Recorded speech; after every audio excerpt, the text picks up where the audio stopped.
ঘটনাটির সময়কাল অনেক আগের, এত আগের যে ওই সময়ের কোনো ব্যক্তি এখন আর বেঁচে থাকার কথা নয়। মানুষের মুখে মুখে এই ঘটনাটি অনেক দিন ধরেই প্রচলিত হয়ে আছে। গুরুদাসপুর উপজেলার ঠিক কোন গ্রামে ঘটনাটি ঘটেছিল তা জানা যায় না, এমনকি এই ঘটনাটি যাদের সাথে ঘটেছে তাদের এক্স্যাক্ট নামটা জানাটাও মুশকিল। তবে বহুকাল ধরে এই ঘটনাটি মানুষের মুখে মুখে এমনভাবে প্রচলিত হয়ে আছে যে এখনও নাকি দুষ্টু বাচ্চাদেরকে রাতের বেলা এই ঘটনার কথা বলে মায়েরা ঘুম পাড়িয়ে থাকেন। তো চলুন ঘটনায় চলে যাই। ওই সময়ের প্রেক্ষাপটে কিন্তু মেয়েদের অনেক অল্প বয়সে বিয়ে হয়ে যেত। তো এমনই একজন মেয়ে যার নাম হচ্ছে আয়শা, তার বয়স 11 কি 12 বছর ছিল। ওই গ্রামেরই একটা ছেলে যার নাম ছিল সলিম, এই সলিমের সাথে তার বিয়ে হয়ে যায়। এই সলিম কিন্তু মানুষ হিসাবে যথেষ্ট ভালো মানুষ ছিল। আর ওই সময় সলিমের বয়স কিন্তু যে বেশি ছিল তা না, তার বয়স ওই সময় 18 থেকে 20 বছর এরকমটা ছিল। এই সলিমের বাবা আবার স্থানীয় একজন জমিদারের কাজ করতেন, জমিদারের সাথে তার সম্পর্ক ভালো ছিল। তো সলিম বিয়ের আগে থেকেই জমিদারের টুকিটাকি কাজ করে দিতেন। আর জমিদার মুসলিম জমিদার ছিলেন এবং মানুষ হিসেবে জমিদার ভালো মানুষই ছিলেন। স্থানীয় লোকদের প্রতি সে যথেষ্ট সদয় ছিল, যদিও বা কিছু নিয়মকানুন মেনটেন করার জন্য একটু রাগী ভাব বাহ্যিকভাবে দেখালেও মানুষ হিসেবে উনি ছিলেন অসাধারণ। বিয়ের পর সলিম জমিদারের কাজটি ছেড়ে দিয়ে নিজে কিছু চাষাবাদ শুরু করে আর রাতের বেলা মাছ ধরত। তো এই যে নাটোর, ওখানে যে বিল রয়েছে চলন বিল, তো ওই সময়ের প্রেক্ষাপটে চলন বিলের অবস্থান বা কেমন দেখতে ছিল এটা বলা মুশকিল। তবে এই ঘটনায় যেহেতু বিলের একটা বিষয় আছে, তাহলে ধারণাই আমরা করতে পারি এটা চলন বিল হতে পারে, কিন্তু এক্স্যাক্ট বলা মুশকিল এটা কোন বিল ছিল। তো যাই হোক, সে চলন বিলে মাছ ধরতো। এক রাতের ঘটনা, সে মাছ ধরতে গিয়েছে তার কিছু বন্ধু বান্ধবদের সাথে। তো মাছ ধরতে ধরতে সে একটু একাকী হয়ে গেছে। একাকী বলতে কি, যে সাথে যে বন্ধু বান্ধবরা রয়েছে তারা তো তাদের মতো করে মাছ ধরছে, হারিকেন সাথে নিয়ে আসছে। তখন তো এরকম টর্চ লাইট ছিল না, হারিকেন আলো দেখা যাচ্ছে দূরে দূরে তারা মাছ ধরছে, ওই আলো দেখে শনাক্ত করা যায় কে কোথায় আছে। আর যেখানে তারা মাছ ধরছিল আশেপাশে ডাঙা যেগুলো আছে, অর্থাৎ ভিটার মতো জায়গা রয়েছে, এখানে কিন্তু ঝোপঝাড় রয়েছে। মাছ ধরতে ধরতে এই সলিমের জল বিয়োগ করার প্রয়োজন পড়ে। তো সলিম কাছাকাছি একটা ভিটার ওখানে যায়, সেখানে গিয়ে ঝোপের এক পাশে জল বিয়োগ করে। জল বিয়োগ করে যখন সে উঠে দাঁড়িয়েছে তখন সে দেখতে পায় তার থেকে কিছুটা দূরে, মোটামুটি 7 কি 8 ফুট উচ্চতার একটা কালো অবয়ব দাঁড়িয়ে আছে। এটার হাত পা বোঝা গেলেও হাত পা দেখতে কেমন বোঝা যাচ্ছে না, অনেকটা ধোঁয়ার মতো। ধোঁয়া যদি কেন্দ্রীভূত হয়ে কোনো একটা শেপ তৈরি করে অনেকটা ওই রকম, তবে এটার দুটো চোখ রয়েছে এবং চোখ দুটো আগুনের মতো জ্বলছে, এটা বোঝা যাচ্ছে। অবয়বটা কিন্তু ঠায় দাঁড়িয়ে আছে, কোনো নড়াচড়া করছে না। প্রথম দিকে এই সলিম সে চিন্তা করছে যে আসলে আমি কি দেখলাম, এটা কি ঝোপঝাড়ের কোনো একটা অংশ না কি, এটা না ওখানে জোনাকি পোকা জ্বলছে, একটু ভালো করে বোঝার চেষ্টা করি। সেও ওই অবয়বটার দিকে বেশ কিছুক্ষণ তাকিয়ে আছে। এমনভাবে তাকিয়ে আছে মনে হচ্ছে সে সম্মোহিত হয়ে গেছে। কতক্ষণ এভাবে তাকিয়ে আছে সে জানে না, সে কিন্তু ভয় পায়নি ওই সময়। একটা পর্যায়ে তার বন্ধুদের দূর থেকে ডাক শুনেছে, এই সলিম তুই কোথায়? সে আবার ওখান থেকে উত্তর দিয়েছে, এই আমি আসি, এখানে আসতেছি। এই বলে সে কিন্তু ওখান থেকে আবার চলে এসে আবার মাছ ধরতে শুরু করে। এর মধ্যে ঘটে একটা ঘটনা, সে যে মাছ ধরতে শুরু করেছে হঠাৎ করে মনে হলো যে আবার পেছন দিকে তাকিয়েছে পেছন দিকে। তাকানোর পর দেখা গেল ওই যে ঝোপটা, যেখানে সে যে অবয়বটাকে দেখেছিল ওখানে ওই অবয়বটা এখনো দাঁড়িয়ে আছে, চোখ দুটো জ্বলছে। তবে তার কাছাকাছি অন্য কোনো বন্ধু বান্ধব ছিল না, তো একটু দূরে দূরে ছিল আর কি। হঠাৎ করে দেখতে পেল ওই অবয়বটা মনে হচ্ছে ধোয়ার মতো হয়ে, একটা সাদা ধোয়ার মতো হয়ে তার দিকে ধেয়ে আসতে শুরু করেছে। সলিম কিন্তু ভয় পায়নি, ওখানে দাঁড়িয়ে আছে। ওই ধোঁয়াটা তার কাছাকাছি চলে যখন এসেছে তখন মনে হলো এটা ধোঁয়া না, অনেক সময় বাতাসে আমরা ধুলোবালি দেখি না, মনে হচ্ছে ওই রকম ধুলোবালি। আর এই ধুলোবালি তার নাক এবং মুখ দিয়ে সাথে সাথে ঢুকে গেল। এরপরে ওই জিনিসটার আর কোনো অস্তিত্বই নেই। যখনই ঢুকে গিয়েছে সে হাঁচি দিতে শুরু করেছে আর কাশতে শুরু করেছে। এত জোরে কাশতে শুরু করেছে যে আশেপাশের বন্ধুরা বলছে, কিরে তোর কি ঠান্ডা লেগে গেল কিনা?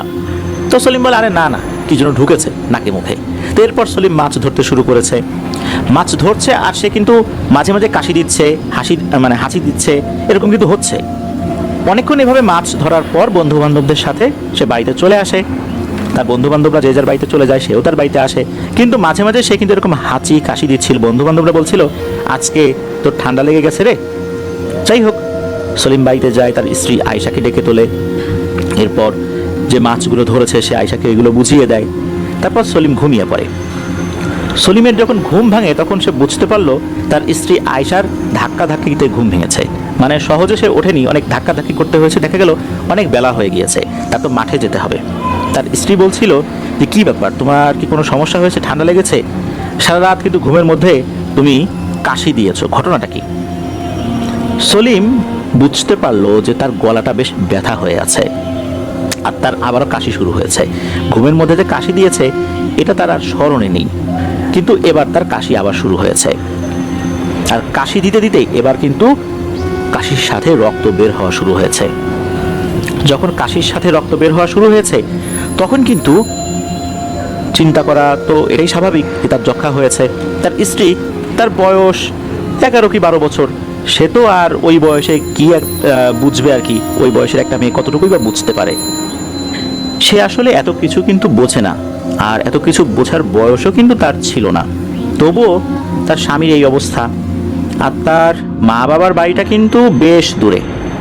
তখনকার সময়ে যদি পায়ে হেঁটে যেতে হতো আর কি, তখন মোটামুটি সারাদিনই লেগে যেত। আর এখনকার সময়ে ঘন্টাখানেক সময় লাগবে, এরকম একটা অবস্থা আর কি।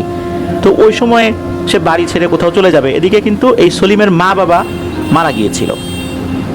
তো সলিমের মা বাবা নাই, তার শ্বশুর শাশুড়ি নাই, সলিমের অন্য কোনো ভাই বোনও ছিল না, যার কারণে এই বিষয়ে যে কারো সহযোগিতা নেবে এটাও কিন্তু সম্ভব হচ্ছিল না। এদিকে সলিমের অন্য কোনো চাচাও ছিল না, অর্থাৎ সলিমের বাবাও ছিল তার বাবার একমাত্র সন্তান, অন্য কোনো আত্মীয় স্বজন তেমন কেউ নাই। আর ওই সময় কিন্তু একটা বাড়ি থেকে আর একটা বাড়ির দূরত্ব অনেক বেশিই ছিল। কি করবে না করবে বুঝতে পারছে না এই আয়শা। তখন সে কি করলো, সে যে প্রতিবেশী ছিল দূরে হলেও আর কি, তাদেরকে বলল। যখনই তারা শুনেছে যে সলিমের কাশির সাথে রক্ত বের হওয়া শুরু হয়েছে তখন চিন্তা করছে যক্ষা হয়েছে। আর যার হয় যক্ষা তার নাই রক্ষা, একটা কথা প্রচলিত ছিল। ওই সময়ের বাস্তবতায় এটা আসলে ঠিকই ছিল, কারণ যক্ষা হলে তখন আর কাউকে বাঁচানো যেত না। এখন না হয় আধুনিক চিকিৎসার কারণে আল্লাহর রহমতে এটার একটা সমাধান হয়েছে। যখন তারা শুনেছে এই কথা পুরো গ্রামে ছড়িয়ে গেল সলিমের যক্ষা হয়েছে। এই যে একটা মেয়ে 11-12 বছর বয়সী, তার আসলে কি অবস্থা হবে চিন্তা করেন। তবে আমি বলছি 11-12 বছর বয়সী, বয়সটা আরেকটু বেশি হবে, কেননা ওই সময় তার কিন্তু একটা সন্তান হয়েছে। বিয়ের পরে বেশ কিছুটা সময় তো চলে গেছে, তখন হয়তো বা তার বয়স 14-15 বা এরকম কাছাকাছি হতে পারে আর কি। এখন সে কি করবে, বাচ্চাকে নিয়ে তার স্বামীকে রেখে এখন এত দূরে, তার মা বাবার কাছে খবরও দিতে পারছে না। আর যখনই মানুষজন শুনেছে যে যক্ষা হয়েছে সবাই এড়িয়ে যাচ্ছে, তাদের সাথে কেউ কথাই বলতে চাচ্ছে না, এমন একটা অবস্থা। কি করা যায়, কি করা যায়? যাই হোক, একটা সময় একজন হুজুরকে কোনোভাবে ম্যানেজ করতে সক্ষম হলেন এই আয়শা। হুজুর আসলেন, আসার পর হুজুর বললেন যে আমার যতটুকু এলেম কালাম আছে তাতে মনে হচ্ছে যে সলিমের যক্ষা হয়নি। সলিমের সাথে খুব শক্তিশালী একটা জিনের ছোঁয়া লেগেছে, যার কারণে ওর এই অবস্থা। তবে এতটুকু বুঝতে পারছি ওর বাঁচার আর কোনো আশা নেই। ও যা খেতে চায় খাওয়াও, ওর ভেতরের মনে হচ্ছে সব কিছু নষ্ট করে ফেলেছে।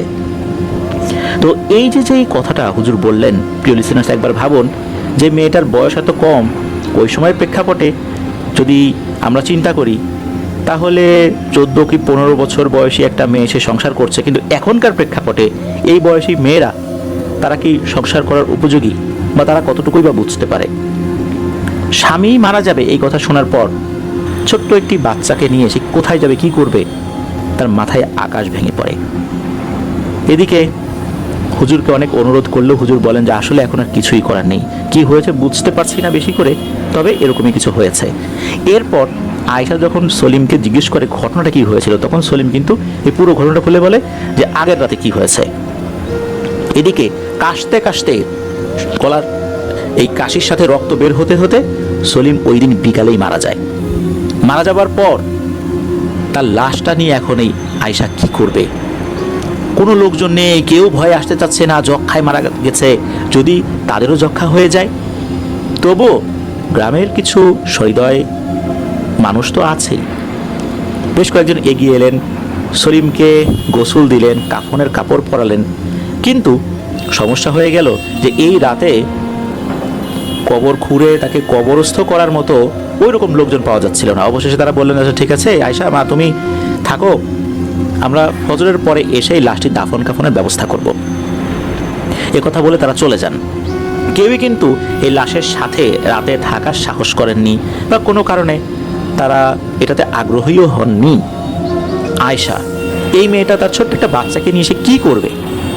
স্বামীর লাশ পাহারা দেবে, এই বয়সে সে বিধবা হয়ে গেল, কি আর করা? লাশটা উঠোনে রেখে সে বাচ্চাকে নিয়ে বারান্দায় বসে আছে। বাচ্চাও একটা সময় কান্নাকাটি করতে করতে সেও ঘুমিয়ে গেছে।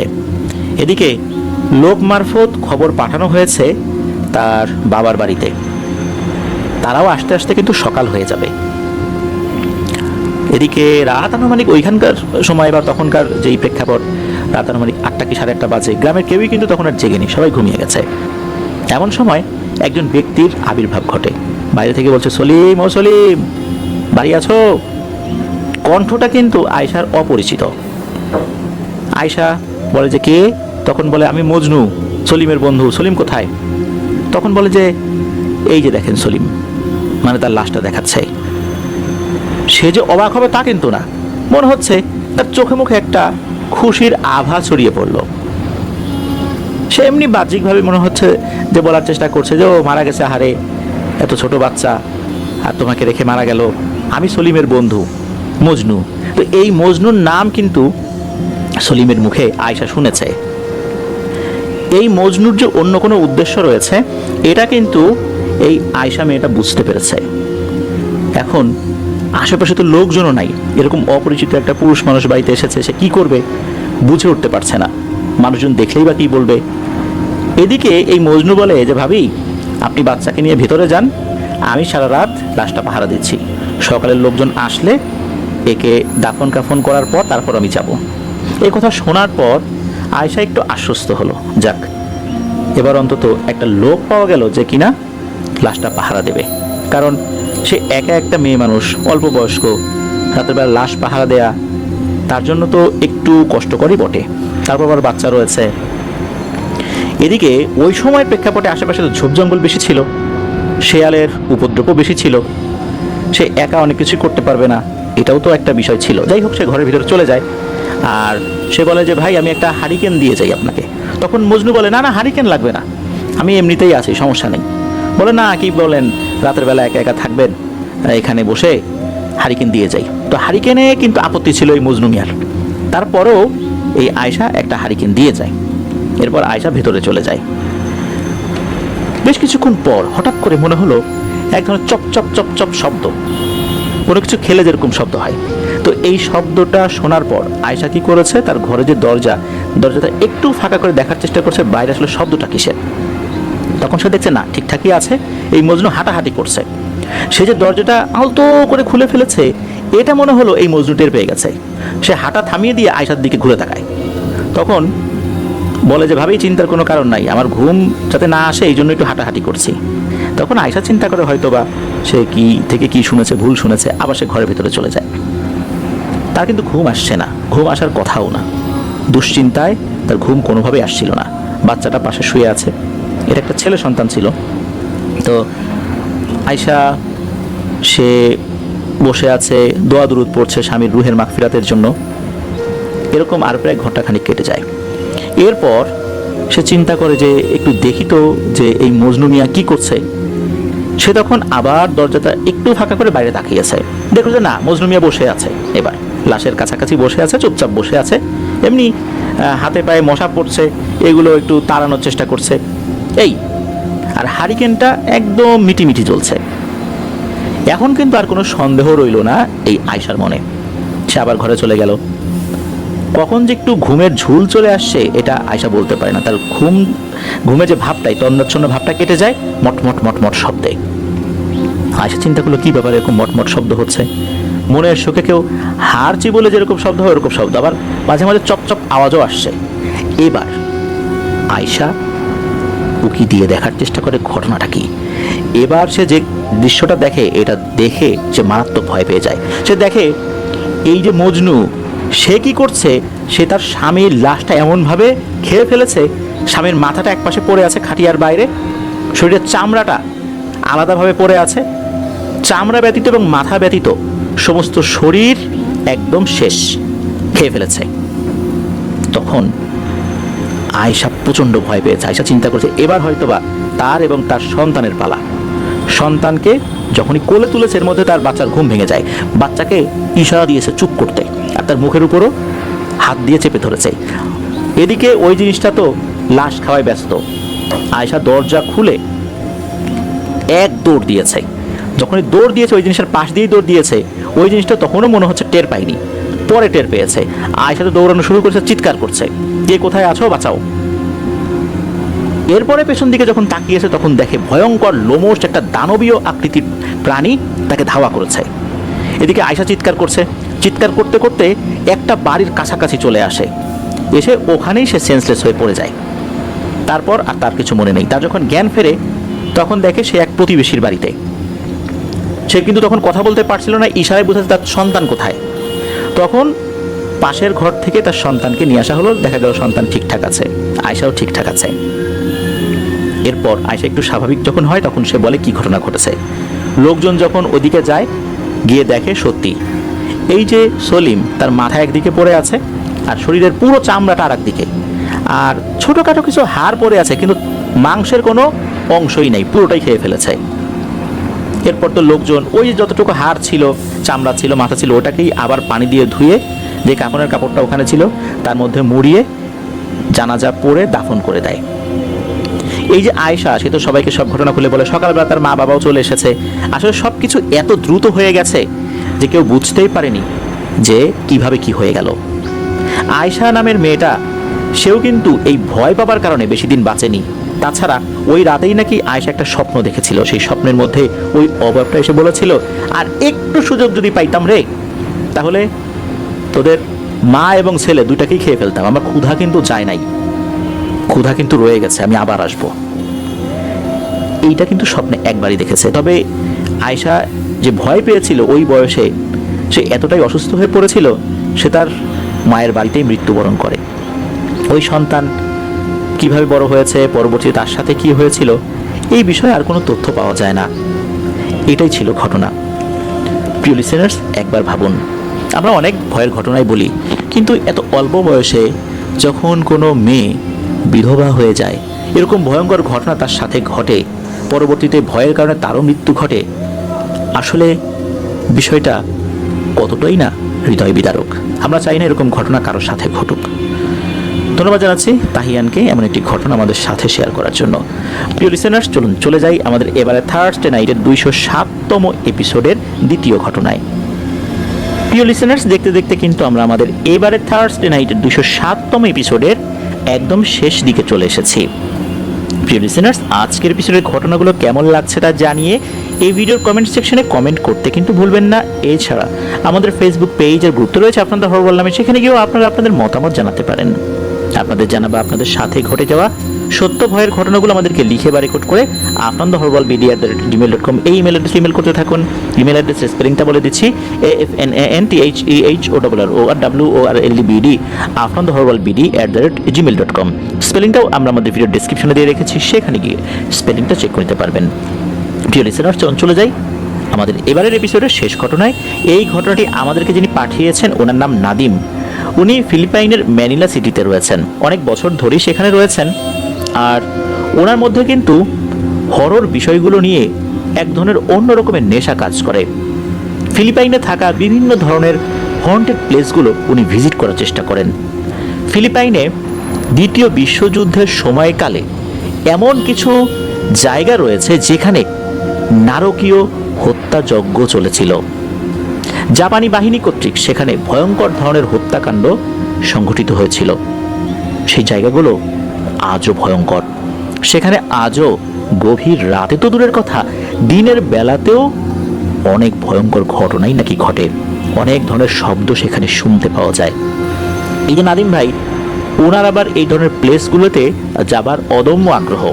তবে ওনার যারা বন্ধু বান্ধব আছেন তারা কিন্তু এগুলোতে আগ্রহ দেখান না। ওনার মামাতো ভাই একজন আছে, তাকে সাথে করে নিয়ে যান উনি মাঝে মাঝে। তার নাম হচ্ছে বাঁধন। ওখানে থাকা বিভিন্ন ধরনের খ্রিস্টান কবরস্থান করেছেন। তাছাড়া উনি একটা জায়গাতে বাসা ভাড়া নিয়েছিলেন।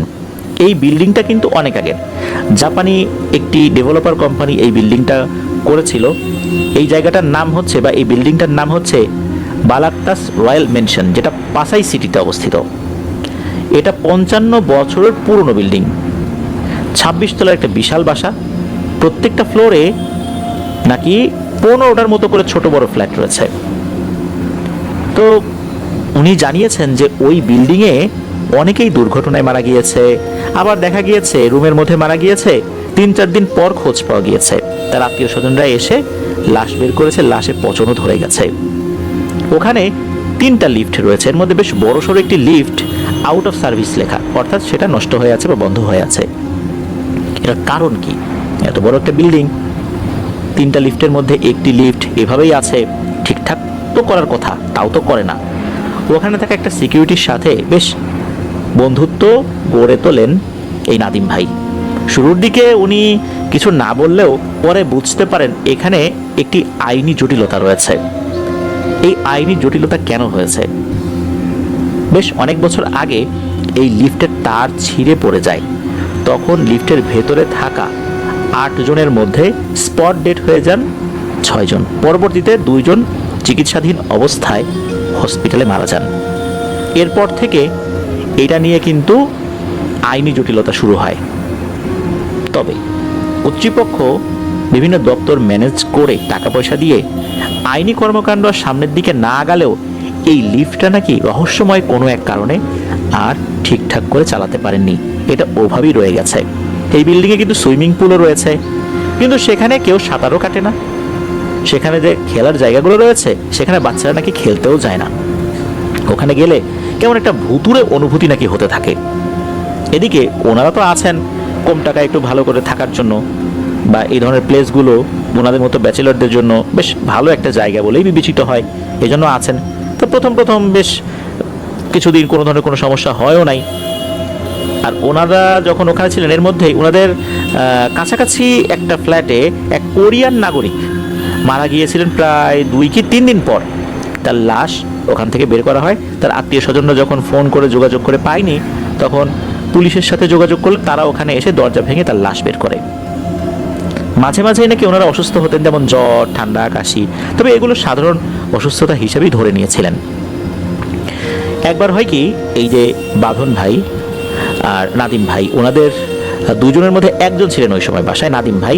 ওনার প্রচণ্ড জ্বর এসেছে, উনি তো বিছানায় শুয়ে আছেন।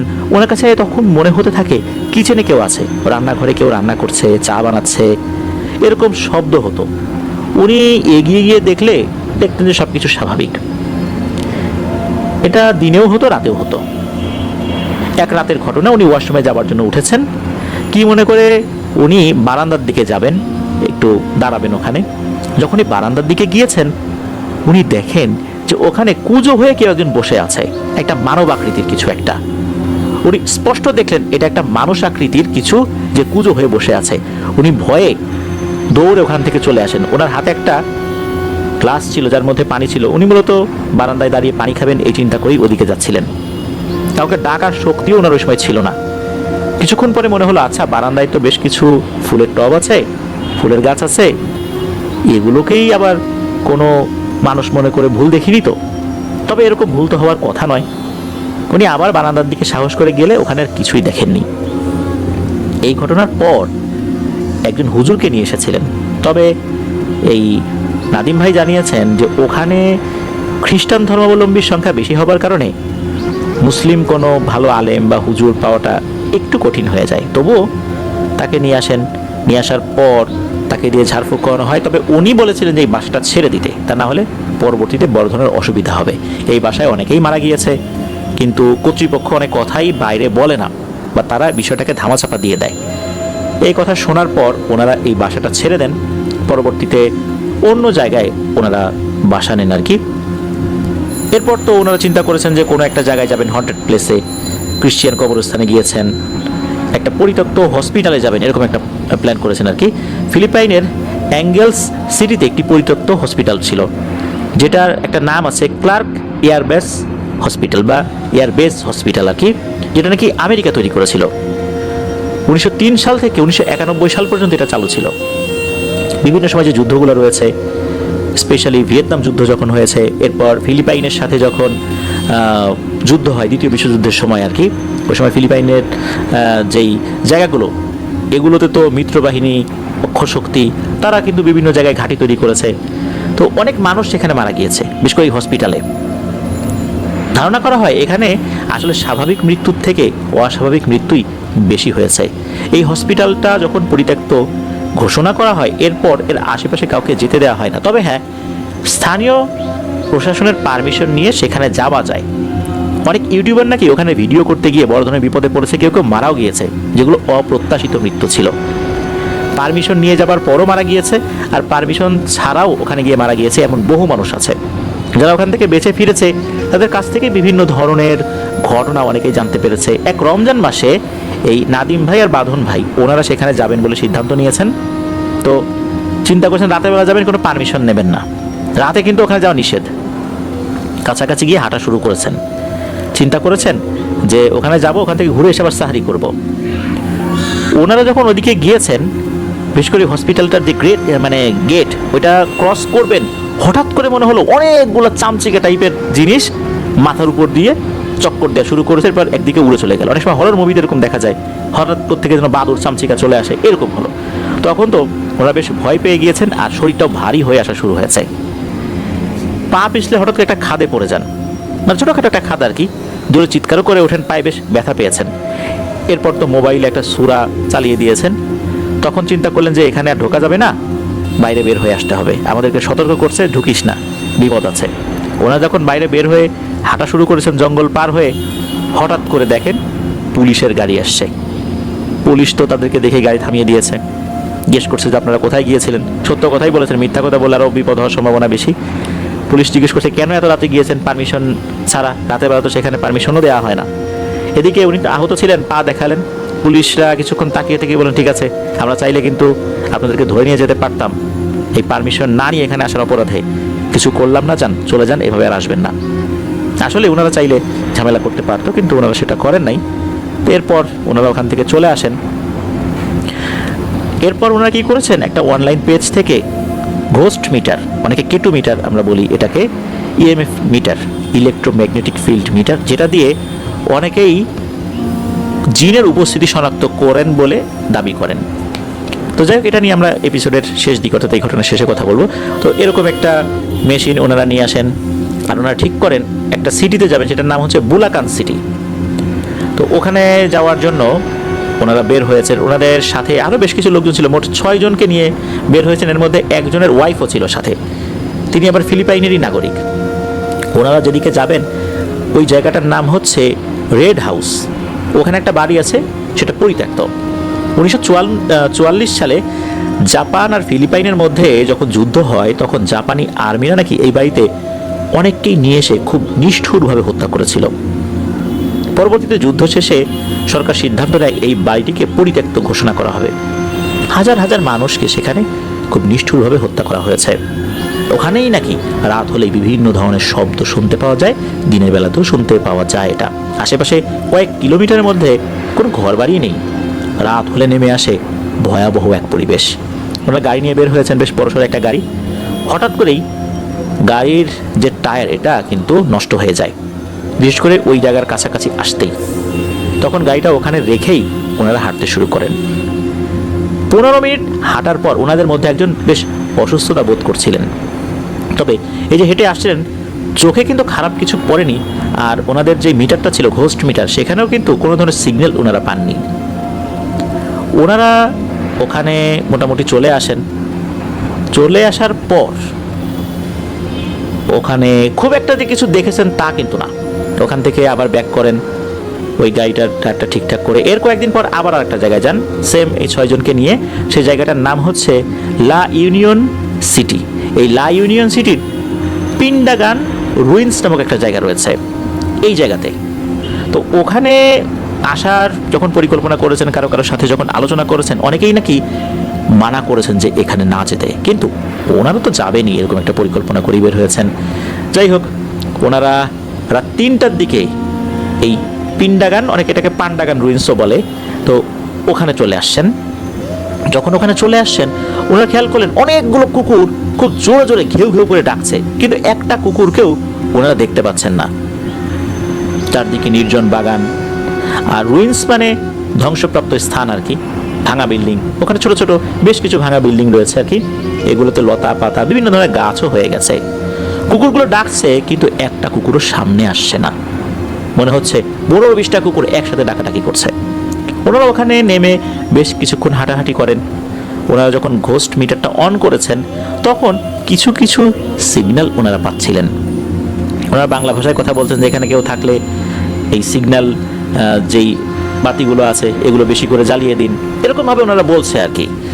মাঝে মাঝে দেখা গেল যে বেশ কয়েকটা বাতি জ্বলে উঠছে, অর্থাৎ বেশি করে সিগন্যাল পাওয়া যাচ্ছে, 4টা সিগন্যাল দিচ্ছে। তখন বুঝতে পারলেন যে এখানে থাকা যাবে না, চলে আসতে হবে। ওনারা ওখান থেকে চলে আসছিলেন, গাড়িতে ওঠার আগ পর্যন্ত কুকুরগুলো ডাকছিলই। যখনই ওনারা গাড়িতে উঠে পড়েছেন, গাড়ি স্টার্টও দেননি, তখনই সবগুলো কুকুরের ডাক এমনভাবে থেমে যায় যেন এখানে এতক্ষণ কিছুই হয়নি। যাই হোক, ওনারা ওখান থেকে যখন রওনা দিয়েছেন, মোবাইলে সূরা চালিয়ে দিয়েছেন, বেশ কিছু সূরা পরপর বেরোচ্ছে। আল্লাহর রহমতে কোনো সমস্যা হয় নাই। ওখান থেকে ম্যানিলায় ব্যাক করেছেন।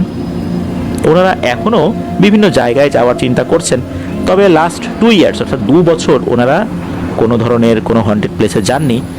উনি জানিয়েছেন যে বিশ্বের ভয়ঙ্কর যেই 10টি ব্ল্যাক ম্যাজিক সংক্রান্ত প্লেস রয়েছে, তার মধ্যে বেশ কয়েকটি কিন্তু এই ফিলিপাইনেই রয়েছে। চেষ্টা করবেন যে সেখানে গিয়ে কি অভিজ্ঞতা অর্জন করেছেন সেগুলো আমাদেরকে জানানোর জন্য। এটাই ছিল ঘটনা। ধন্যবাদ জানাচ্ছি নাদিম ভাইকে আপনার পাঠানো ঘটনার জন্য। সাবধানে থাকবেন, কেননা এই ধরনের ইনভেস্টিগেশনগুলো অত্যন্ত ঝুঁকিপূর্ণ।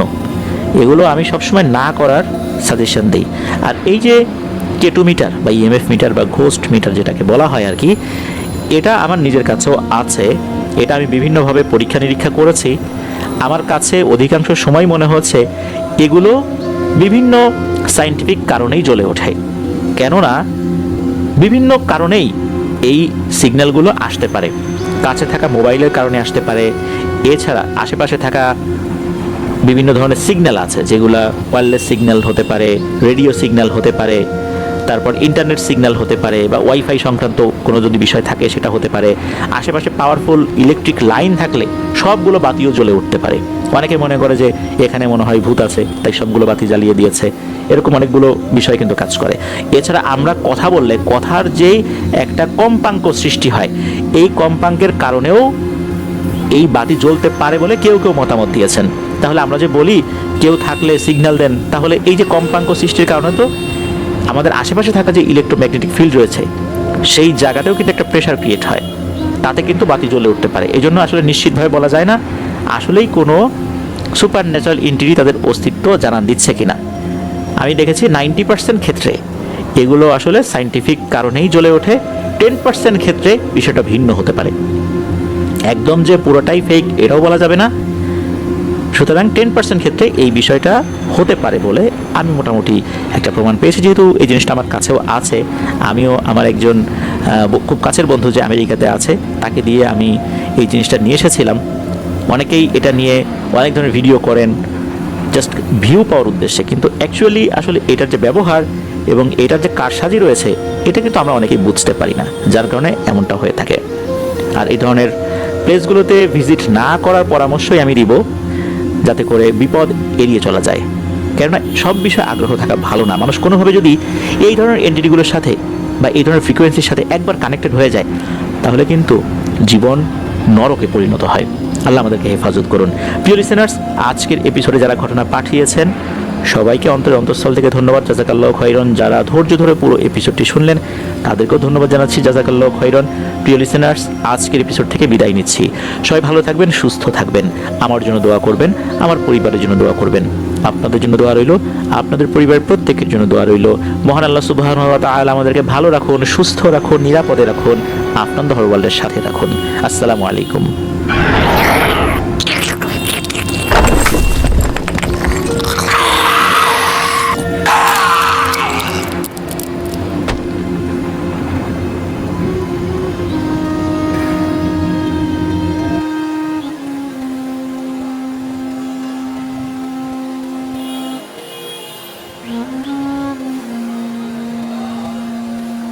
আবারও স্বাগতম জানাচ্ছি প্রিয় লিসেনার্স আমাদের এবারে থার্সডে নাইটের 207তম এপিসোডের পঞ্চম ঘটনায়। পঞ্চম ঘটনা এবং ষষ্ঠ ঘটনা, এই দুটি ঘটনা আমরা পেয়েছি দুইজন রেমিটেন্স যোদ্ধা ভাইয়ের কাছ থেকে।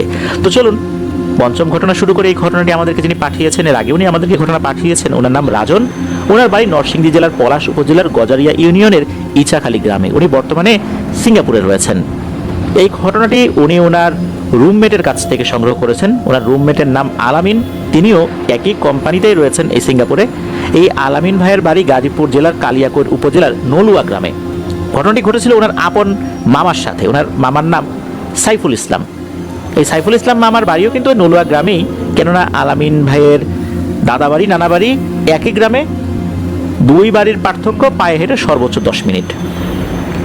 এই সাইফুল ইসলাম মামার বাবা অর্থাৎ আলামিন ভাইয়ের নানা, উনি কিন্তু আগে থেকেই বৈধভাবেই মালয়েশিয়াতে বসবাস করছিলেন, যেখানে কাজ করছিলেন। যেহেতু বাবা ওখানে আছে, এই কারণে উনিও মালয়েশিয়ায় যাওয়ার সিদ্ধান্ত নেন। তবে ওই সময় মালয়েশিয়ার ওয়ার্ক পারমিট কিন্তু দিচ্ছিল না, অর্থাৎ লেবার ভিসাটা বন্ধ ছিল। অবৈধভাবে যাওয়া ছাড়া কোনো উপায় ছিল না। দালাল ধরে উনি মালয়েশিয়াতে পাড়ি জমান। দালালরা সাধারণত একজনকে পাঠায় না, একটা টিমে যদি 13-14 জন বা 10-12 জন না হয় তাহলে কিন্তু পাঠায় না। ওনাদের টিমে 13 কি 14 জন ছিল। এই 13-14 জন মালয়েশিয়াতে পৌঁছানোর পর ওই দালাল 1 মাসের জন্য তাদের কাজের ব্যবস্থা করে দিয়েছিল। 1 মাস পর দালাল জানায় যে সে আর কাজের ব্যবস্থা করে দিতে পারছে না। ওনারা তো জেনেই এসেছেন যে মালয়েশিয়ার বাস্তবতা আসলে কি, তবুও 1 মাস যে কাজ করতে পেরেছেন এটাই বেশি। আসলে ওনারা তো অবৈধভাবে গিয়েছেন। পুলিশের হাতে ধরা পড়লে মহা বিপদ। মালয়েশিয়ার পুলিশগুলো নাকি অত্যন্ত দুষ্টু প্রকৃতির, জেলখানায় অনেক কষ্ট দেয় বাংলাদেশি ভাইদেরকে। পুলিশের হাতে ধরা পড়া চলবে না। অনেকেই ধার দেনা করে বিদেশে এসেছেন। এখন অনেকেরই কিন্তু আর কোনো উপায় ছিল না, কিন্তু এই সাইফুল মামার তো উপায় ছিল। ওনার বাবা তো আছেন মালয়েশিয়াতে। ওনার বাবাকে যখন খবর দেওয়া হয়, ওনার বাবা আসেন, এসে সাইফুল ইসলাম মামাকে নিয়ে যাবেন, তখন অন্যরা হাউমাউ করে কান্নাকাটি শুরু করে দেয়। তাদের কান্নাকাটি দেখে তখন এই সাইফুল মামার বাবা, ওনারও মন গলে যায় এখন কি করবেন, বিদেশের মাটিতে আসলে কেউ কারো না, এমন একটা বাস্তবতা মাঝে মাঝে হয়ে দাঁড়ায়। তবুও উনি অনেককেই ওই সময় ফোন করে করে বিভিন্ন জায়গায় বিভিন্ন লোকদেরকে পাঠিয়ে দিচ্ছিলেন, কারণ অবৈধভাবে যাওয়া লোকদেরকে কেউ সহজে রিসিভও করতে চায় না, বিপদ। তবুও উনি 5-6 জনকে একটা ব্যবস্থা করে দেন, বাকিদের উনি আসলে আর কিছু করতে পারেননি। এর মধ্যে কয়েকজন নিজেদের মতো করে যোগাযোগ করে চলে যায়, আবার কয়েকজনের কোনো ব্যবস্থাই হয়নি। তাদের যে কি হয়েছে এটা সাইফুল মামা বুঝতে পারেননি। সাইফুল মামা ওনার বাবার সাথে আপাতত চলে গেলেও ওনার বাবা মাত্র কয়েকদিনের ব্যবধানে অন্য আরেকটা জায়গায় কাজ ঠিক করে সেখানে পাঠিয়ে দেন। সেখানে একজন ব্যক্তির কাছে ওনাকে রেখে আসেন। ওখানে যারা আছেন তারা সবাই অবৈধ, আর তাদের ক্যাম্পগুলো এমন জায়গায় থাকে পুলিশ এসে ধাওয়া দিলে যাতে খুব সহজেই জঙ্গলের ভিতরে লুকিয়ে পড়তে পারেন বা পাহাড়ের দিকে চলে যেতে পারেন। ওখানে আছেন বেশ কয়েকদিন, হঠাৎ পুলিশ আসছে। পুলিশ এসে ওই ক্যাম্পে বেশ কয়েকজনকে ধরেও ফেলেছে। এদিকে এই সাইফুল মামা উনি তো বের হয়ে অন্ধকারের ভেতরে দিয়েছেন ঝেড়ে এক দৌড়, জঙ্গলের ভিতর দিয়ে দৌড়াচ্ছেন। আর এই বাস্তবতা মালয়েশিয়াতে আসলে বাংলাদেশি অনেক ভাইরাই বুঝতে পারবেন। তো উনি দৌড়াচ্ছেন, কিচ্ছু চিনছেন না, কতক্ষণ দৌড়েছেন জানেন না। একটা পর্যায়ে একটা জায়গায় এসে উনি থেমে যান। জঙ্গলের ভেতরে একটা ডোবার মতো আছে, মনে হচ্ছে সেখানে পানিতে ছলাৎ ছলাৎ শব্দ হচ্ছে। উনি একটু দেখার চেষ্টা করছেন ওখানে আছে কে। উনি খেয়াল করলেন একটা মানুষ ওই পানির ভেতরে কিছু একটা করছে, তবে তাকে উনি পেছন থেকে দেখছিলেন। পেছন থেকে মনে হচ্ছিল তার ঘাড়টা ওই পানির মধ্যে একটু নামিয়ে কিছু একটা করছে, মানে তার মাথাটা দেখা যাচ্ছে না। এদিকে উনি চিন্তা করেছেন যাক একটা লোক পাওয়া গেল, একটু কথা বলা যাবে, তাকে কিছু জিজ্ঞেস করা যাবে, আর যাই হোক সে অন্তত কোনো পুলিশ হবে না, অন্য কেউই হবে। আর মালয়েশিয়ান ভাষা কিছুটা হলেও উনি রপ্ত করেছিলেন, আর যাবার আগেও ওই মালয়েশিয়ান ভাষা শিক্ষার কিছু বই থাকে, পাতলা বই, এগুলো পড়েছিলেন। উনি পেছন থেকে ডাক দিচ্ছেন, মানে বাংলা যদি আমরা করি, ও ভাই শুনছেন? তো একবার ডাক দেওয়ার সাথে সাথে মনে হলো ওই জিনিসটা বুঝতে পেরেছে। ওই জিনিসটা এবার ঘুরে তাকালো। যখনই ঘুরে তাকিয়েছে তখনই তো সাইফুল মামা বুঝতে পেরেছেন কি ভয়ঙ্কর জিনিসের খপ্পরে উনি পড়েছেন। উনি দেখেন ওই জিনিসটার মাথা নাই, ওই জিনিসটার চোখ আছে কিনা এটা বুঝতে পারছে না, তবে তার বড় বড় দাঁত রয়েছে, মুখ রয়েছে, সেটা পেটের কাছে। দেখা গেল যে এই জিনিসটা ওই ডোবা থেকে মাছ ধরে খাচ্ছে, যখন ঘুরে তাকিয়েছে তখনও তার মুখের মধ্যে বেশ বড় সড়ো একটা মাছ রয়েছে। সে ওই সময় এটা চাবানোর মতো করে খাচ্ছিল। যখনই ওইদিকে ঘুরে তাকিয়েছে, ওই সময় চাঁদের আলো ছিল, তো জঙ্গল হলেও ওই জায়গাটায় বেশ পরিচ্ছন্ন ছিল, উপর থেকে চাঁদের আলো পড়ছিল। যখনই এটা উনি দেখেছেন, এটা কিন্তু উনি আর সহ্য করতে পারেননি। উনি ওখান থেকে কিছুটা ঘুরে দৌড় দিতে গিয়ে হোঁচট খেয়ে পড়ে যান, ওখানে উনি জ্ঞান হারিয়ে ফেলেন। ওনার যখন জ্ঞান আসে তখন সকাল হয়ে গেছে, উনি দেখেন উনি ওখানেই পড়ে আছেন। কেননা ওই রাতে যে উনি ওই দিক দিয়ে দৌড়ে এসেছিলেন এটা তো আশেপাশের কেউ জানে না। উনি নিজেই ওখান থেকে উঠে আবার সেই জায়গায় চলে যান। যাওয়ার পর ওখানে ওই সময় যারা ছিলেন তাদেরকে বলেন এই ঘটনা। আর ওখানে থাকাটাও নিরাপদ ছিল না, কেননা ইতিমধ্যে পুলিশ এই আস্তানার খবর পেয়ে গেছে, বারবার এখন আসবে, এখন এখানে তো আর থাকা যাবে না। কি আর করা, উনি ওনার বাবার কাছে যাবার জন্য প্রস্তুতি নিচ্ছিলেন। উনি অসুস্থ ছিলেন, কিছুটা অসুস্থ হয়ে গিয়েছেন, খুব যে অসুস্থ এটাও আসলে বলা যাবে না। আবার অসুস্থতার কারণে হসপিটালে গিয়ে যে চিকিৎসা নেবেন সেটাও পারছিলেন না, কেননা ওনার তো আসলে কাগজপত্র কিছুই ঠিক নাই। কিভাবে যাবেন? হসপিটালে গেলেই হসপিটাল কর্তৃপক্ষ সেবা দিবে, সেবা দেওয়ার পর পুলিশকে খবর দেবে, এরপর পুলিশ এসে ধরে নিয়ে যাবে। এই জন্য সেটাও করা যাচ্ছিল না। যাই হোক, আল্লাহর অশেষ রহমতে ওনার বাবার সেবা শুশ্রূষায় উনি সুস্থ হয়ে ওঠেন। এরপর উনি আস্তে আস্তে কাগজপত্র ঠিকঠাক করতে থাকেন। 7 বছর উনি মালয়েশিয়াতেই ছিলেন। 2014 সালে উনি বাড়িতে চলে আসেন। আলহামদুলিল্লাহ এখন উনি ভালো আছেন। তো এই যে সাইফুল মামার যে ভাগিনা আলামিন ভাই, উনি মূলত তার মামার সাথে ঘটে যাওয়া এই ঘটনাটি পাঠিয়েছেন। প্রিয় লিসেনার্স, আমরা স্কন্ধ কাটার ঘটনা কিন্তু শুনেছি। মাথা নেই, বুকের উপর চোখ, পেটের কাছে বড় বড় দাঁতওয়ালা একটা সুবিশাল মুখ। তবে এই অবয়বটার কিন্তু চোখ নেই, পেটের কাছে মুখ রয়েছে যার ভেতরে বিশাল বড় বড় দাঁত রয়েছে। ওখানকার ভাষায় এই অবয়বকে কি বলে তা তো আমরা জানি না, তবে এটাকে আমরা বাংলাদেশিরা স্কন্ধ কাটাই বলে থাকি। এই জিনিস যে মালয়েশিয়াতেও রয়েছে তা কিন্তু আমাদের অনেকেরই জানা ছিল না। এই ঘটনা শোনার পর এটা আমরা জানতে পারলাম। ধন্যবাদ জানাচ্ছি রাজন ভাইকে, সেই সাথে আলামিন ভাইকেও আপনাদের পাঠানো ঘটনার জন্য। আশা করি আপনাদের কাছ থেকে আর অনেক ঘটনা ইনশাল্লাহ আমরা পাবো।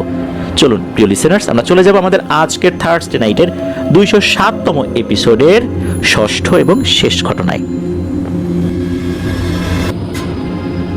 আবার স্বাগতম জানাচ্ছি প্রিয় লিসেনার্স আমাদের এবারে থার্সডে নাইটের 207তম এপিসোডের তৃতীয় ঘটনায়। এই ঘটনাটি আমরা যার কাছ থেকে পেয়েছি, ইতোপূর্বে ওনার পাঠানো আরও দুটি ঘটনা আমরা প্রচার করেছি। ওনার নাম মোহাম্মদ মাজহারুল আলম, ওনার বাড়ি কিশোরগঞ্জ জেলার কুলিয়ারচর থানার ফরিদপুর ইউনিয়নে। যে ঘটনাটি উনি আমাদেরকে পাঠিয়েছেন, মূলত একজন বড় ভাই, উনি ওনার পাঠানো দুটি ঘটনা প্রচারের পর যখন সেই বড় ভাই শুনেছেন, তখন উনি অনুপ্রাণিত হয়েছেন যে এই মাজহারুল আলম ভাইকে একটি ঘটনা দেই। যদিও বা সেই বড় ভাই নাম প্রকাশ করতে নিষেধ করেছেন, কেননা সেই বড় ভাই তার দুবাই প্রবাসী এক রুমমেটের কাছ থেকে ঘটনাটি শুনেছিলেন। আর যার সাথে ঘটনাটি ঘটেছে তার নামটা আমরা বলছি, তার নাম হচ্ছে আওলাদ হোসেন। ঘটনাটি ঘটেছিল 1995 সালের দিকে। তো ঘটনাটি ঘটে নরসিংদী জেলার বেলাবো উপজেলার এক প্রত্যন্ত গ্রামে। এই আওলাদ ভাইদের পৈতৃক ভিটার পাশে একটা পুরনো বিল রয়েছে। এই বিলকে ঘিরে অনেক ধরনের কথাই নাকি প্রচলিত রয়েছে। তো যেদিন ওনারা ওই বিলে মাছ ধরতে গিয়েছেন কয়েকজন মিলে, এদের মধ্যে মোটামুটি কয়েকজন ছিলেন বলতে একজন যার নাম হচ্ছে শফিক। তো এই দুজন মিলে মাছ ধরতে গিয়েছেন কুনি জাল দিয়ে। কুনি জাল এক ধরনের জাল, আঞ্চলিক ভাষায় সেই জালকে কুনি জাল বলা হয় আর কি। তো ওনারা মাছ ধরছেন, রাত তখন প্রায় 2টো বাজে।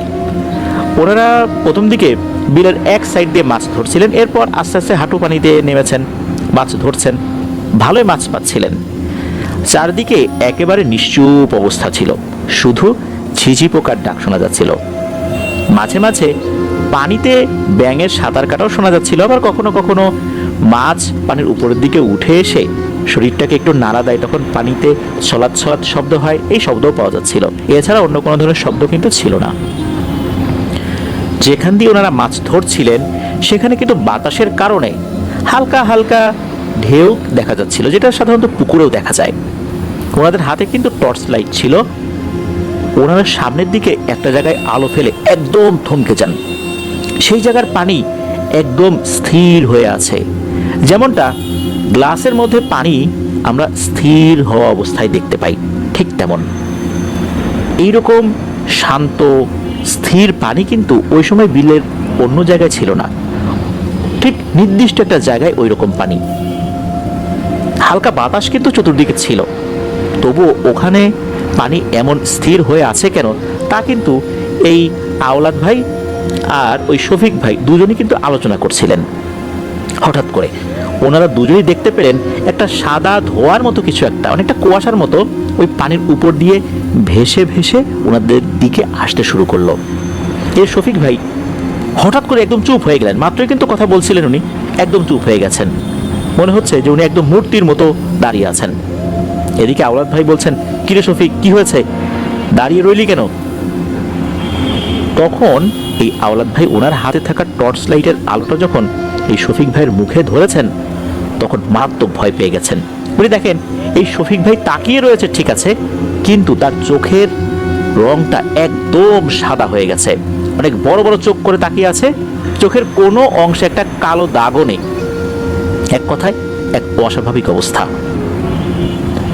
হঠাৎ করেই এই শফিক ভাই এক হাত উঁচু করে তার তর্জনী আঙ্গুলটা সামনের দিকে এগিয়ে দিয়ে বলছে, ওরা ডাকছে, ওরা আমাদেরকে ডাকছে। এদিকে আওলাদ ভাই ঘটনার অস্বাভাবিকতা টের পেয়ে জাল টাল ফেলে দিয়ে এই শফিক ভাইকে টেনে বিলের পাড়ে তোলার চেষ্টা করছিলেন। কিন্তু শফিক ভাইয়ের শরীরটা এত ভারী মনে হচ্ছিল ওনার কাছে, মনে হচ্ছে উনি কোনো মানুষকে টানা হেঁচড়া করছেন না, অনেক ভারী কোনো পাথরকে টানা হেঁচড়া করছেন। যাই হোক, অনেক কষ্টে এই শফিক ভাইকে বিলের একদম পাড়ের দিকে টেনে আনতে সক্ষম হন। যখনই একদম পাড়ের দিকে চলে আসছেন, তখনই একটা বাচ্চার কান্নার আওয়াজ আসতে শুরু করে। কান্নাটা কোথা থেকে আসছিল এটা আওলাদ ভাই বুঝতে পারছিলেন না। এটা কি সামনে থেকে, পেছন থেকে, ডান থেকে, বাম থেকে, না উপর থেকে? মনে হচ্ছে সব দিক থেকেই হচ্ছে। আর এমন হৃদয় বিদারক কান্নার আওয়াজ, যখন কোনো একটা শিশুকে অমানবিক নির্যাতন করা হয়, শিশুরা যখন আর্তনাদ করে কেঁদে ওঠে, মনে হচ্ছে ওরকম ভাবে কেউ কান্না করছে। আর তখন দেখেন আর একটা ভয়ঙ্কর দৃশ্য।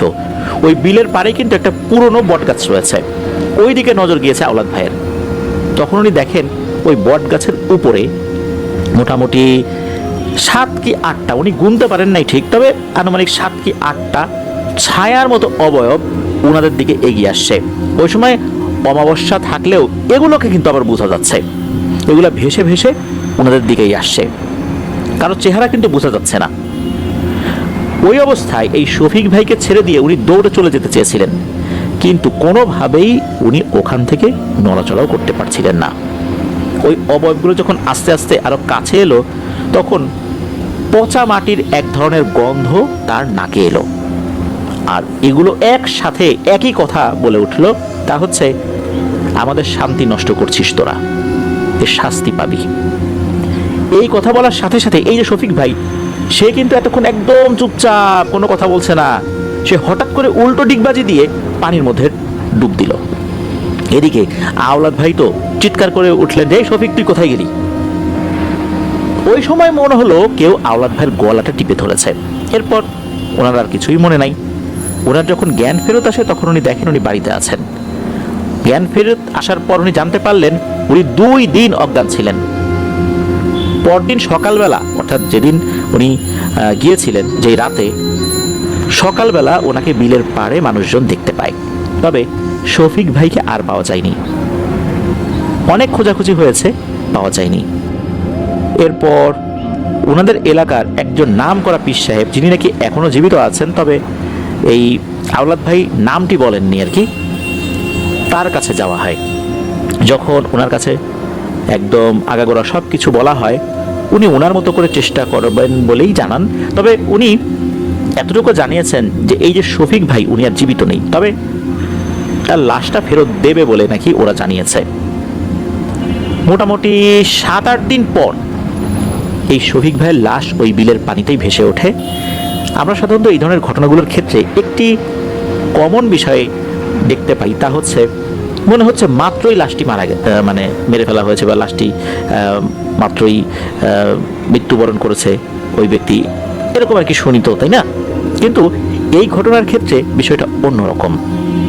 লাশটি দেখে এমন মনে হয়নি, লাশটি আরো আগেই এই অবস্থা হয়েছে। তবে লাশটির যে বিভৎস অবস্থা ছিল তা যে কেউ দেখলে আটকে উঠবে। তা হচ্ছে শরীরের প্রত্যেকটা জয়েন্টটা উল্টো দিকে করে মুচড়ে রাখা, মাথাটা উল্টো দিকে ঘোরানো, কোমরটা উল্টো দিকে ঘোরানো, মানে এইভাবে এমনভাবে মুচড়ে রেখেছে। কখনো কখনো এমন অবস্থা হয়েছে যে শুধু একটা মোচড় দেয়নি, কয়েকটা মোচড় দিয়েছে সেখানে, এমন অবস্থা। এই অবস্থায় ওই লাশটি উদ্ধার করা হয়। তবে লাশটিতে বেশি পচন ধরেছিল বিষয়টা এরকম না, অনেকটা ফুলে গিয়েছিল বিষয়টা এরকম না। তবে দেখাই যাচ্ছিল যে লাশটি বেশ কয়েকদিন আগের, এরকমটা মনে হচ্ছিল। পরবর্তীতে ওই হুজুর অনেকগুলো কথাই বলেছিলেন, তবে সেই কথাগুলো প্রকাশ করা নিষেধ।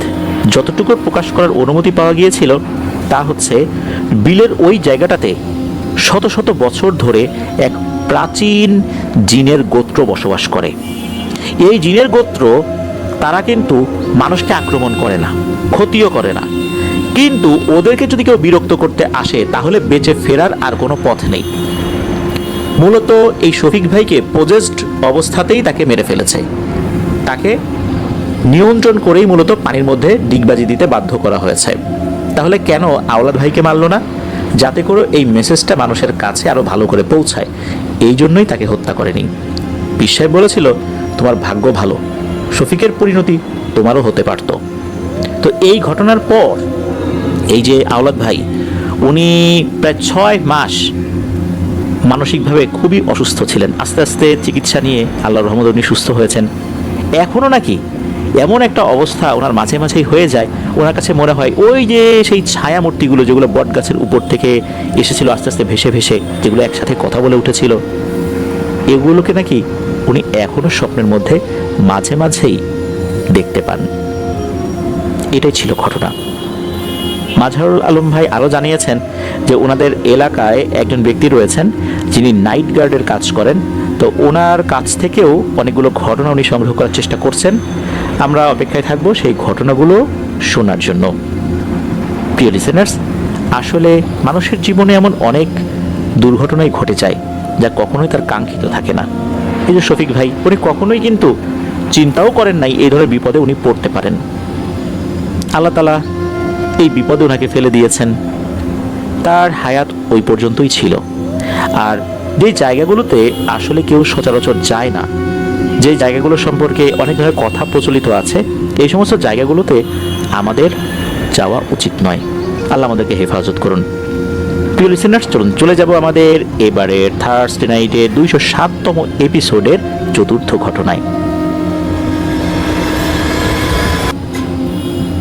আবারও স্বাগতম জানাচ্ছি প্রিয় লিসেনার্স আমাদের এবারে থার্সডে নাইটের 207তম এপিসোডের দ্বিতীয় ঘটনায়। এই মুহূর্তে যে ঘটনাটি আপনাদের সাথে শেয়ার করব, এই ঘটনাটি আপনাদেরকে নতুন করে ভাবাবে এতটুকু ইনশাল্লাহ বলতে পারি। ঘটনাটি আমি যখন পড়লাম আমি নিজেও খুবই অবাক হয়েছি। কেন অবাক হয়েছি ঘটনাটি শুনলেই আপনারা বুঝতে পারবেন।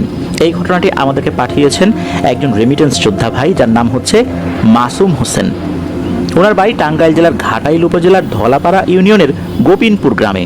উনি বর্তমানে সৌদি আরবের দাম্মামের খাফসি নামক একটি ছোট শহরে রয়েছেন, সেখানে একটি ফাস্ট ফুডে কর্মরত রয়েছেন।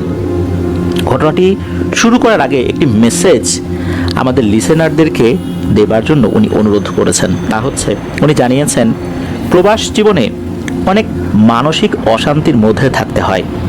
দীর্ঘ সময় ডিউটি, আর ডিউটির পর পরিবারের সাথে যখন কথা বলা হয় তখন অনেকেই বিভিন্ন ধরনের সমস্যা নিয়ে তাদেরকে ফোন করেন। কারো স্ত্রী ফোন করেন এর নামে ওর নামে নালিশ করে, আবার দেখা যাচ্ছে মা বাবা ফোন করেন কারো স্ত্রীর নামে নালিশ নিয়ে। এরকম বিভিন্ন ধরনের সমস্যা নিয়ে অনেকেই ফোন করেন। দেখা যাচ্ছে প্রচণ্ডই কষ্টের মধ্যেও অনেক মানসিক অশান্তি নিয়ে তাদেরকে বেঁচে থাকতে হয়। এমন অবস্থা হয় কেউ আত্মহত্যা করারও চেষ্টা চালান, সেটাও অনেকে করতে পারেন না। তাই উনি অনুরোধ করেছেন যে প্রবাসে যারা রয়েছেন দেশ থেকে এমন কোনো কথা, এমন কোনো আচরণ বা এমন কোনো কিছু চাওয়া যা তাদের মানসিক কষ্টের কারণ হয়ে যায়, এমন বিষয় যেন আমরা না বলি। আশা করছি আমাদের সম্মানিত লিসেনারগণ যারা আছেন, যাদের আত্মীয় স্বজন বিদেশে রয়েছেন, প্রবাসে রয়েছেন, রেমিটেন্স যোদ্ধা হিসাবে কাজ করছেন, তাদের প্রতি আমরা যথেষ্ট আন্তরিক হব। চলুন এবার ঘটনায় চলে যাই। ওনার ফাস্ট ফুডের একজন ক্যাশিয়ার রয়েছেন যার নাম হচ্ছে জেমি। এই জেমি কিন্তু ক্রিশ্চিয়ান, তার বাড়ি হচ্ছে কেনিয়াতে। তো জেমি সবসময় মন মরা হয়ে থাকতো। তো উনি চিন্তা করেছেন যেহেতু দোকানের ক্যাশিয়ার আর আফ্রিকান লোকেরা কিন্তু একটু মুডি হয়ে থাকে, বিশেষ করে ওখানে যারা কাজ করেন ওরা কিন্তু অল্প কথা বলে আর খুব একটা হাসাহাসি করে না। এটা তাদের স্বভাবগত কোনো বৈশিষ্ট্যও হতে পারে, এই জন্য সে খুব একটা কথা বলে না। আর এই ফাস্ট ফুডের মালিকের ছেলে দুবাইতে লেখাপড়া করে, সে মাসে একবার আসে, কখনো কখনো দুবারও আসে, আবার দেখা যাচ্ছে 2 মাস পরে একবার এসেছে। তো এভারেজে প্রতি মাসে একবার আসে আর কি। জেমির সাথে দোকানের আয় নিয়ে বিভিন্ন কথা বলে, হিসাব নিকাশ দেখে আর কি। জেমির সাথে তার বেশি কথা হয়। তো একদিন সে এসেছে, দেখা গেল এবার হিসাব নিকাশ নিয়ে কথা হচ্ছে না, এমনিতেই কথা বলছে। এদিকে ওই ফাস্ট ফুড বন্ধ হওয়ার সময়ও চলে এসেছিল, ওই সময় অন্য কোনো কাস্টমারও ছিল না। দেখা যাচ্ছে তারা এবারের মতো কিছু একটা বিষয় নিয়ে এমনভাবে কথা বলছে, এটা যে আসলে দোকান সম্পর্কিত বা ব্যবসা সম্পর্কিত কোনো কথা না, এটা কিন্তু এই যে মাসুম ভাই বুঝতে পেরেছেন, যিনি আমাদেরকে ঘটনা পাঠিয়েছেন। তো ওনার সাথে আরেকজন ইন্ডিয়ান ছিলেন, তার নাম হচ্ছে সায়েদ। তো এই দুইজন ওখানে গিয়েছেন, মানে অনুমতি নিয়েই তাদের সাথে বসেছেন গল্পগুজব করার জন্য। আর যেহেতু ওই দোকানের যিনি মালিক, তার এই ছেলের বয়স আবার কম, যার কারণে তার সাথে কথা বলে এনারাও আবার বেশ আনন্দ পান। তার কথার মধ্যে কিন্তু ওই রকম একটা রুক্ষ ভাব নাই। যখন কথা হচ্ছিল তখন যেই প্রসঙ্গ শুরু করেছেন এই জেমি, শুরু থেকে বুঝতেই পারেন নাই যে এটা কোনো ভয়ের ঘটনা। সেই ঘটনাটি এখন বলবো। তো জেমি জানান যে উনি যখন কানাডাতে ছিলেন তখন উনি কিন্তু একজন পশু চিকিৎসক ছিলেন। পশু চিকিৎসক বলতে বন্য পশু চিকিৎসক। কেনিয়ার যেই জায়গায় তার বাড়ি, তার নাম হচ্ছে সাঙ্গাই, এই সাঙ্গাই নামক স্থানে তার বাড়ি। সে একটা বেসরকারি সংস্থায় কাজ করত। এই সংস্থাটার নাম হচ্ছে KAA। KAA এর ইলাবোরেশনটা কি এটা অবশ্য মাসুম হোসেন ভাই আমাদেরকে বলতে পারেননি। তো চুক্তিভিত্তিক কাজ করতে হয় সংস্থার সাথে। তো উনি একজন পশু চিকিৎসক হিসেবে 10 বছরের চুক্তিতে ওখানে জয়েন করেন। সময়টা 1997 সালের দিকে উনি জয়েন করেছেন আর কি। তো কেনিয়াতে দেখা যাচ্ছে যে একটা নির্দিষ্ট সময়ে ওয়াইল্ড বিস্ট বা বন্য গরুর মতো দেখা যায় যেগুলোকে, ওয়াইল্ড বিস্ট, তারপরে জেব্রা, এগুলো কিন্তু একটা নির্দিষ্ট সময়ে লক্ষ লক্ষ জেব্রা, তারপর ওয়াইল্ড বিস্ট, এগুলো কিন্তু এক জায়গা থেকে আরেক জায়গাতে মাইগ্রেশন করে। আমরা দ্য গ্রেট মাইগ্রেশন বা দ্য গ্রেট সেরিঙ্গেটি মাইগ্রেশন, যেটা মাসাই মারা দিয়ে হয় আর কি, প্রায় 50 লাখ 70 লাখও পশু এরকম এক জায়গা থেকে আরেক জায়গা চলে যায়। তখন সমস্যা যেটা হয় সেটা হলো যে ওই সময়ে ওই এলাকার কিছু বন্য প্রাণী, যেমন সিংহ সহ আরও বেশ কিছু বন্য প্রাণীর প্রজনন মৌসুম থাকে, যার কারণে এরা যখন এত পরিমাণে এক জায়গা থেকে আরেক জায়গা যায় তখন অনেক সিংহ শাবক সহ বিভিন্ন ধরনের বন্য প্রাণীর যে ছোট ছোট বাচ্চারা রয়েছে এরা কিন্তু আহত হয়। তখন যে কাজটি করতে হয়, যদি এরা কেউ আহত হয়, এদেরকে এক ধরনের দেখবেন যে বন্দুক আছে, তা দিয়ে যখন গুলি করা হয়, এটা মূলত গুলি থাকে না, এটা এক ধরনের ইনজেকশন থাকে, ট্র্যাঙ্কুলাইজার গান বলে এটাকে। তো এটা দিয়ে যখন কোনো প্রাণীকে আঘাত করা হয়, মূলত সেই প্রাণীটা কিন্তু মারা যায় না, সে অজ্ঞান হয়ে যায়। তখন তাকে ওখান থেকে সরিয়ে নিয়ে চিকিৎসা করাতে হয়। তো এই কাজটা মূলত এই জেমি তার টিমকে নিয়ে করতো। তাদের একটা গাড়ি দেওয়া হয়েছিল, এই গাড়ি নিয়ে সবসময় টহল দিতে হতো ওই এলাকাগুলোতে। তো সালটা 1999, ওনাদের দলে 4 জন ছিলেন। তো রাতের বেলা তখন কিন্তু যে মাইগ্রেশনের সময় চলছে আর কি, যে মাসাই মারা দিয়ে যে মাইগ্রেশনটা হয় আর কি, এক জায়গা থেকে আরেক জায়গা চলে যায়।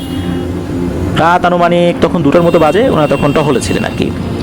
ওনারা একটা শুকনো নদীর ধার দিয়ে যাচ্ছিলেন, হঠাৎ করে ওনাদের চোখ আটকে যায় নদীর মাঝখানের দিকে। তখন নদী কিন্তু শুকনো, ওনারা সবাই দেখতে পান সেখান থেকে সাদা আলো একটা আভা বের হচ্ছে। বিষয়টা বোঝার জন্য ওনারা গাড়ি থেকে নেমে হেঁটে সেই দিকে আগাতে থাকেন। কিছুটা কাছে যাবার পর ওনারা যেটা দেখতে পান তা নিজের চোখকেই কোনোভাবে বিশ্বাস করতে পারছিলেন না।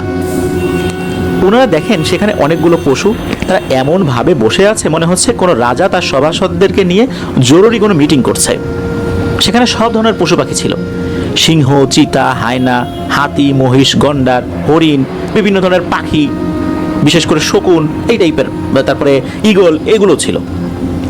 ওনারা অবাক হয়ে তাকিয়ে দেখছিলেন আর ভাবছেন এটা কিভাবে সম্ভব। হরিণ, সিংহ, চিতা সব পশু একসাথে, অথচ কেউ কাউকে আক্রমণ করছে না। সেই রাতে গভীর কালো অন্ধকার ছিল, তারপরেও কেন জানি ওনারা দিনের আলোর মতো সব পরিষ্কার দেখতে পাচ্ছিলেন। এমন মনে হচ্ছিল যে সেইখানটায় দিন, অন্য পাশে অন্ধকার। ওনারা তো একজন আরেকজনের দিকে তাকিয়েছিলেন আর ভাবছিলেন যে কি দেখছেন ওনারা। আর ঠিক তখনই খুব জোরে একটা সিংহের গর্জন ওনারা শোনেন। মনে হচ্ছিল 15 থেকে 20টা সিংহ একসাথে ডেকে উঠলে যেরকম শব্দ হয় ঠিক তেমন শব্দ হয়েছে। এত জোরে শব্দ হয়েছে মনে হচ্ছে ওনাদের ওই জায়গাটা ভূমিকম্প শুরু হয়ে গেছে, থরথর করে মাটি কেঁপে উঠেছে। ওনারা দেখলেন অনেক দূর থেকে একটা সাদা আলোর আভা ওনাদের দিকে এগিয়ে আসছে। ওনারা একদম ফ্রিজের মতো জমে গিয়েছেন। ওনাদের গাড়িও কাজ করছে না, গাড়ির স্টার্ট নিচ্ছে না, গাড়ির স্টার্ট ওখানেই বন্ধ হয়ে গেছে। আর ওনারাও নড়াচড়াও করতে পারছেন না। ওনারা শুধু তাকিয়ে দেখছেন আর একজন আরেকজনের দিকে ভয়ে ভয়ে তাকাচ্ছেন। ওনাদের কাছে মনে হচ্ছিল চারপাশের বাতাসের মধ্যে থাকা অক্সিজেন ফুরিয়ে আসছে, নিঃশ্বাস নিতেও কষ্ট হচ্ছে। একটু পর দেখলেন সেই সাদা আলোটা অনেকটাই কাছে চলে এসেছে। এরপর যেটা দেখেন সেটা আরো বেশি ভয়ানক। ওনারা সবাই একসাথেই দেখলেন যে একটা সাদা রঙের সিংহ, সেটা এতটাই বড় ছিল যে ওনাদের কল্পনারও বাইরে। একটা পূর্ণবয়স্ক হাতির সমপরিমাণ, এত বড়। আরও অবাক করার বিষয় হলো তার পাশে দুটো বড় হরিণ, যেগুলোকে ইম্পালা হরিণ বলে আর কি, যেগুলো সাইজ অনেক বড় হয়, এরকম দুটো হরিণ রয়েছে। মনে হচ্ছে হরিণ দুটো তার দেহরক্ষী। তাদের দেখে বাকি সব পশু সাইড হয়ে নিচের দিকে মাথা দিয়ে বসলো। সিংহটা একটা পাথরের উপরে দাঁড়ালো আর হরিণ দুটো তার পাশে। ওনারা ওখান থেকে সরে যাওয়ার চেষ্টা করেও বারবারই ব্যর্থ হচ্ছিলেন। কষ্টের বিষয় হলো ওনারা কেউই কথা বলতে পারছিলেন না, কারোরই মুখ দিয়ে কোনো শব্দ বের হচ্ছিল না, শুধু নির্বাক হয়ে তাকিয়েছিলেন। আর ওই সিংহটা নাকি এতটাই সাদা ছিল যে মনে হচ্ছিল কোনো সাদা রং দিয়ে তার পুরো শরীর ঢেকে দেওয়া হয়েছে, আর তার চোখগুলো ছিল ভয়ঙ্কর রকমের হলুদ। দৃশ্যটা এতটাই ভয়ঙ্কর ছিল যে ওনারা মানতেই পারছিলেন না। সিংহের শরীর থেকে সাদা রঙের ফোঁটা ফোঁটা পানি পড়ছিল টপ টপ করে, আর সেই ফোঁটা পড়ার শব্দটাও ওনারা শুনতে পাচ্ছিলেন। হঠাৎ দেখলেন সিংহটা এমনভাবে তাদের দিকে তাকিয়েছিল, এই তাকানো ভাবটা আস্তে আস্তে শান্ত হয়ে এসেছে, আর তার চোখের হলদেটে ভাবটাও কেটে গিয়ে স্বাভাবিক হয়ে গেছে। এরপর সে কি করলো, দুপাশে যে দুটো হরিণ রয়েছে, ইম্পালা হরিণ, তাদের দিকে তাকালো। তাকানোর পরপরই মনে হলো ওরা কোনো ইশারা পেয়েছে, সাথে সাথে ওই জায়গাটা অন্ধকার হয়ে গেল। যেরকম চতুর্পাশে অন্ধকার রয়েছে ওই রকম, ওখানে কিছুই নেই, একদম স্বাভাবিক। এরপর যেটা হলো সেটা হলো যে ওনাদের গাড়িতে থাকা একজন সহকারী তীব্র চিৎকার, এমন চিৎকার যে এ যে কোথায় গেল, কি হলো বুঝতে পারলেন না। এরপর বাকি দুইজন তাকে খোঁজার জন্য নেমে গেল, কিন্তু তারা আর কখনোই ফেরত আসলো না। তাদের সাথে ওয়্যারলেস সেট ছিল, এই ওয়্যারলেস সেটের মাধ্যমে যখন জেমি বারবার মেসেজ পাঠাচ্ছিলেন তাদের ওখান থেকে কোনো রিপ্লাই আসছিল না। কি করবেন? সাথে সাথে ওই সময়ে কর্তৃপক্ষকে জানালেন যে নির্দিষ্ট চ্যানেলের মাধ্যমে তাদের সাথে যোগাযোগ করতে হবে। ওয়্যারলেস সেটের মাধ্যমে যোগাযোগ করা হলে তখন তারাও নাকি ওই সময় ওই মেসেজটা পাচ্ছিলেন না। ওই সময় গাড়ি নিয়ে এই জেমি অন্যদেরকে খুঁজতে লাগলেন, কিন্তু খুঁজে পাচ্ছিলেন না। খুব বেশি দূর আগানোর মতো সাহস তার হয়নি। সে মূল ক্যাম্পে ফেরত আসে। সকালে যখন সবাইকে এই বিষয়টা জানানো হয়, সবাই আসে, খোঁজাখুঁজি করে, কিন্তু তাদের কোনো খোঁজ পাওয়া গেল না। তখন এই জেমিকে পুলিশে নিয়ে গেল। পুলিশ বারবার জিজ্ঞেস করছে যে কি হয়েছিল। জেমি তো সেই কথাটাই বলছে, কিন্তু কেউই বিশ্বাস করছে না। এদের মধ্যে একজনকে জীবিত অবস্থায় পাওয়া গিয়েছিল, যে প্রথমে চিৎকার করেছিল। একটা পাশে আহত অবস্থায় পাওয়া গিয়েছিল, তাকেও এই বিষয়ে জিজ্ঞাসাবাদ করা হলো, সেও ওই একই বর্ণনা দিয়েছে। কিন্তু সমস্যা যেটা হলো তা হলো পুলিশ তো এটা বিশ্বাস করলোই না, বরং তাদেরকে বলা হলো যে তোমরা এই দুইজনকে খুন করেছো। তাদের লাশও পাওয়া যাচ্ছিল না। প্রায় 7 দিন পর ঘটনাস্থল থেকে 70 কিলোমিটার দূরে নাকি এই দুইজনের ডেড বডি পাওয়া যায়। 7 দিন পরে তাদের ডেড বডি পাওয়া গেলেও শরীরের কোথাও কোনো আঘাতের চিহ্নটা পর্যন্ত ছিল না। আর তাদের শরীরটা পচনও ধরেনি শরীরে, জাস্ট রোদের কারণে কিছুটা শুকিয়ে গিয়েছিল। তাদের গলায় মানুষের হাতের ছাপ পাওয়া নাকি গিয়েছে। ছাপ পাওয়া নাকি এভাবে গিয়েছে যে মানুষের হাতই তাদের গলায় চাপ দিয়ে ধরে মেরে ফেলেছে। তবে হাতের যেই রেখার চিহ্ন এটা ছিল না, হাতে কোনো দাস্তানা বা গ্লোভস পরে তাদেরকে হত্যা করা হয়েছে, এরকম নাকি পোস্টমর্টেম রিপোর্টে উঠে এসেছে। সুতরাং এই বিষয়টা যখন চলে এসেছে, তখন তো জেমি সহ অন্য যেইজন আহত হয়েছিল তাকে তো আর বাঁচানোর কোনো সুযোগ নাই, তাদের তখন জেল হয়ে যায়। তবুও বিভিন্নভাবে পরিস্থিতি বিবেচনায় তাদেরকে নাকি 10 বছরের সাজা দেওয়া হয়েছিল। তাদের যখন জেল হলো, এক রাতে নাকি একটি ইম্পালা হরিণকে স্বপ্নে দেখে এই জেমি। তাদের ভাষায় নাকি সে বলছিল যে অনেক বড় ভুল করেছিস, এই ভুলের শাস্তি তোরা পাবি, আর পরিবার সহ পাবি। কোনো একদিন নাকি এই জেমির পরিবার জেলখানায় যখন গাড়িতে করে দেখা করতে আসছিল, তাদের ব্যক্তিগত এই গাড়িটা মারাত্মক সড়ক দুর্ঘটনায় পতিত হয়ে তারা সবাই মারা যায়। 10 বছর জেল খেটে সে বাইরে বের হয়। এরপর সে আর ওই দেশে থাকেনি, সৌদি আরবে চলে আসে। বিভিন্ন ধর্মের পুরোহিত, ইমাম, রাকি, যাজক তাদেরকে কিন্তু এই ঘটনাটা জেমি বলেছে, তারা নাকি কেউই এই ঘটনার কোনো ব্যাখ্যাই দিতে পারেনি। এটা ঠিক কোন ধরনের জিন, নাকি জিন ছিল না কি ছিল, এটা কেউই বলতে পারেনি। কোনো কিছু যে হাজির করতে পারবে এটাও নাকি করতে পারেনি। সে তার পুরো পরিবার হারিয়েছে। এই ঘটনাটার কারণেই সে খুব মনমরা হয়ে থাকে। এই ঘটনার ব্যাখ্যাও কেউ দিতে পারেনি। এই ঘটনাটা তাকে কুড়ে কুড়ে খায়। সে এখনও এরকমই রয়ে গেছে বলতে সে একাকী রয়ে গেছে। সে এভাবেই জীবনযাপন করছে। মূলত এই কারণেই সে খুব মনমরা হয়ে থাকে। সে আজও জানে না তার অপরাধ কি, আর আজও জানে না সে আসলে কাদেরকে দেখেছে। এরকম কি হয়? জঙ্গলের ভেতরে না জানা অনেক রহস্যই তো থাকে, কিন্তু এইরকম ঘটনা কি প্রিয় লিসেনার্স আপনারা শুনেছেন? একটা ঈশপের গল্পের মতো হলেও ঘটনা কিন্তু সত্য। ধন্যবাদ জানাচ্ছি মাসুম হোসেন ভাইকে আপনার পাঠানো ঘটনার জন্য। এমন ঘটনা আসলেই আমরা খুবই কম পাই। আফ্রিকার বিভিন্ন প্রান্তে কতই না ঘটনা রয়ে গেছে। আফ্রিকা তো বাদ, আমাদের দেশেও যে কত ঘটনা রয়েছে, সবাই কি সেই ঘটনাগুলো বলে? অনেকেই কিন্তু ঘটনা শেয়ার করতে চান না।